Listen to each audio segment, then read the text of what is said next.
જાણમાં કંઈક એવું મળ્યું છે કે રામદેવ બાબાની મુશ્કેલીઓ વધી છે. કયા કારણથી? ચાલો જણાવું. હું છું આયુષી અને વાત કરી રહી છું રામદેવ બાબા વિશે. ત્યારે ખાસ કરીને દિલ્હી હાઈકોર્ટે યોગ ગુરુ રામદેવના શરબત જેહાદ પરનું જે નિવેદન છે એના પર આકરી ટિપ્પણી કરી છે.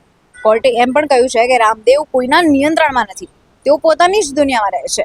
અગાઉના આદેશને ધ્યાનમાં રાખીને તેમનું સોગંદનામું અને આ વિડીયો પ્રથમ દ્રષ્ટિએ અનાદર સમાન છે. અમે અવમાનની જે નોટિસ છે એ જારી કરીશું. રામદેવને કોર્ટમાં હાજર રહેવું જ પડશે. 22મી એપ્રિલે હાઈકોર્ટે રામદેવજીને કહ્યું છે કે હમદર્દના ઉત્પાદનોને લઈને કોઈ નિવેદન ના આપો. એટલે વાત કંઈક એવી છે કે બે કંપનીઓ વચ્ચેની ટસલ જામી છે, એક તો પતંજલિ અને હમદર્દ. એટલે આ નિવેદનો બાબા રામદેવ તરફથી ન અપાય તેવી હાઈકોર્ટની તેમને સૂચના છે. બસ આવી જ નવી માહિતી માટે જોતા રહો અસ્મિતા ભારત.